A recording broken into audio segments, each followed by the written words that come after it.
Nous sommes avec une ère qu'on appelle du coronavirus. En fait, il faut comprendre que par rapport à toute maladie ou bien à toute pandémie, l'humanité n'est jamais préparée. Ça veut dire quoi? Qu'on est plus nombreux, il y a beaucoup plus d'êtres humains, donc tout ce qui est ressources naturelles et humanitaires sont à la rigueur épuisées, donc on n'est jamais au plus grand jamais préparé à des catastrophes comme ça.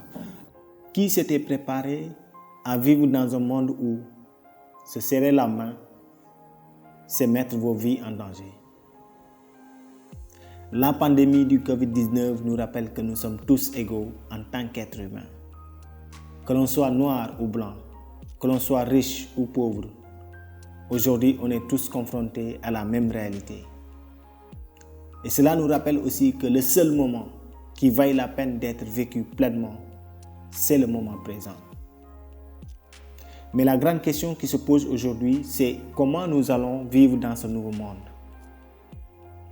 Et au regard de ce qui se passe actuellement, beaucoup de théories sortent de gauche à droite. Beaucoup d'informations non vérifiables circulent également. Et si nous ne faisons pas attention, nous ne risquons pas une infection virale, mais plutôt une infection mentale. Donc la première chose qu'il faut comprendre dans ça, c'est que il y a beaucoup de gens qui sont bien évidemment atteints de coronavirus, mais il y a des gens qui sont en ce qu'on appelle l'hystérie collective. L'hystérie collective, c'est quand beaucoup de monde ou un groupe idéal en fait a une appréhension que cette pandémie est gravissime et bien évidemment c'est des situations de complot. Donc il faut comprendre une chose, que plus on se heurte à cette barrière psychologique, plus on se heurte à ce questionnement surtout dogmatique, plus on est exposé à être porteur de cette haleine-là ou bien évidemment on présente des symptômes somatiques sans être porteur du virus. Ce qui fait que plus il y a cette phobie qui est là, plus les gens vont s'informer sur ce plan-là, plus ils vont aller vers les médecins, vers les hôpitaux, et plus cette ruée va augmenter, plus la pandémie sera pas du tout maîtrisable. Et notre cerveau est comparable dans une certaine mesure à un ordinateur.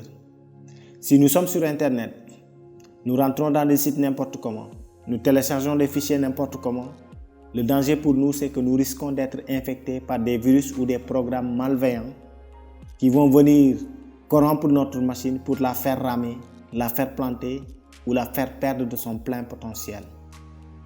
Et bien de cette même manière aussi, notre cerveau peut être infecté par des programmes de pensée malveillants qui vont venir lui faire ramer, lui faire planter ou lui faire perdre de son plein potentiel.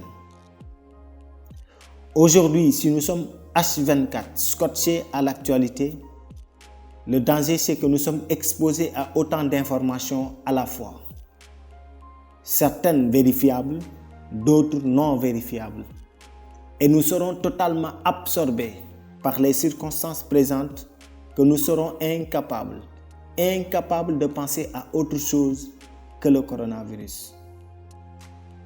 Attention, je ne dis pas que l'on ne doit pas s'informer, mais le faire d'une manière beaucoup plus intelligente. Et la première chose que nous pouvons faire pour éviter une infection mentale, c'est de limiter nos sources d'information. Prendre un moment dans la journée où nous allons vers ces informations via des canaux qu'on aura choisis nous permet d'être imprégnés de la situation sanitaire, économique et sociale. Et nous laisse assez de place pour penser à d'autres choses qui sont tout aussi importantes pour notre vie. Ensuite, se dissocier du contexte actuel. Faire un détachement. Et justement, le vrai détachement, ce n'est pas être éloigné de tout, mais c'est être proche de tout et ne pas se laisser posséder. Le premier conseil qu'on donne par rapport à ça, c'est qu'il faut, dans la majeure partie du cas, vous faire attention à tout ce qui est hystérie collective. Donc, ne pas vous intoxiquer par rapport aux informations qui ne sont pas vérifiables, ça c'est un. De deux, vivez avec des personnes non toxiques. Les personnes toxiques sont des personnes qui vont vous parler tout le temps du virus. Il n'y a pas que le virus qui existe dans le monde. Donc, au fil du temps, il y a ces activités toxiques qui sont là. Donc, ça nous pousse à nous renfermer sur ce plan-là, à nous confiner davantage, à limiter les interactions sociales. Et la deuxième chose que nous pouvons faire pour éviter une infection mentale, c'est d'appliquer ce que j'appelle la double pensée. qui est le fait de faire une analyse objective de la situation pour voir à la fois le côté sombre et lumineux de la situation. Oui, c'est vrai. Il est très difficile de voir une lumière en de pareilles circonstances. Mais un événement n'est jamais négatif à 100%. Donc, appliquer la double pensée dans ce contexte serait d'abord de voir ce que le Covid-19 a causé dans le monde. Sur le plan sanitaire, on parle de milliers de morts. Sur le plan économique, une crise s'installe progressivement. Sur le plan social, toutes les interactions sont réduites ou sont à l'arrêt. Le monde a tellement changé de visage qu'on pourrait parler d'un nouveau monde.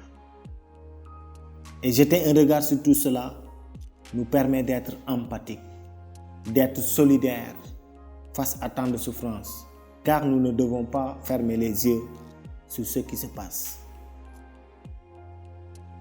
Ensuite, nous devons essayer de tourner notre regard sur la partie lumière de la situation.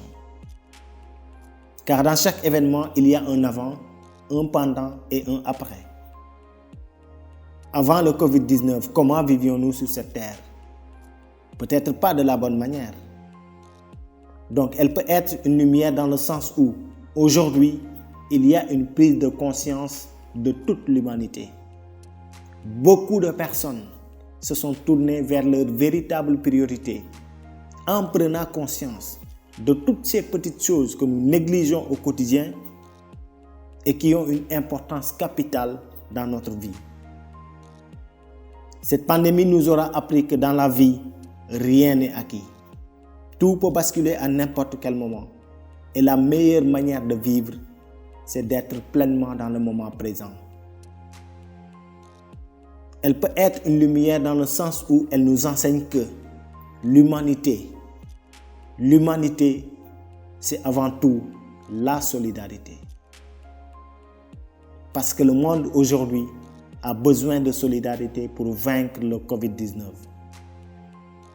Oui, elle sera vaincue. Un jour, cette pandémie fera partie de notre passé.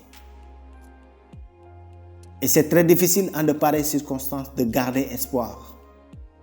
Mais rien ne reste à un homme qui a perdu tout espoir.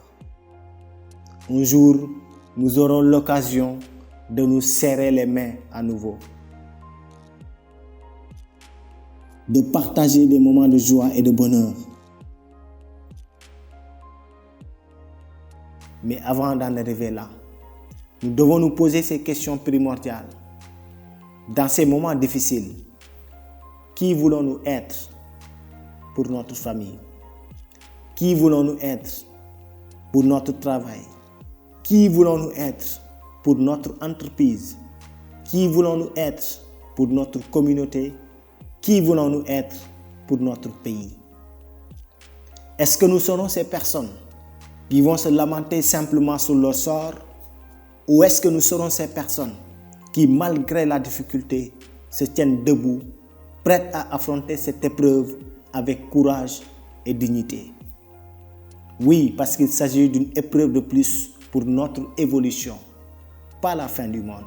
Bon, c'est vrai qu'au Sénégal, on est à l'heure du couvre-feu, mais le respect de ces règles-là et de ces recommandations nous responsabilise eux-mêmes, parce que c'est cette responsabilité partagée qui font qu'on a la possibilité d'éradiquer ça ensemble et sur de bonnes manières. Alors, chers citoyens du monde, faisons preuve d'empathie, faisons preuve de solidarité, mais surtout faisons preuve de discipline, car elles sont importantes dans ces moments. Mesdames et messieurs, si vous avez aimé la vidéo, je vous invite à nous lâcher un petit pouce bleu, à la partager autour de vous et à venir nous dire en commentaire votre avis sur la situation actuelle. Quant à moi, je vous dis à la prochaine épisode. C'est agréable quand tu t'y mets, maman. Non, je te mets en garde. Ne construis pas ta vie autour de cet homme, ni aucun autre. Sois financièrement autonome, chérie.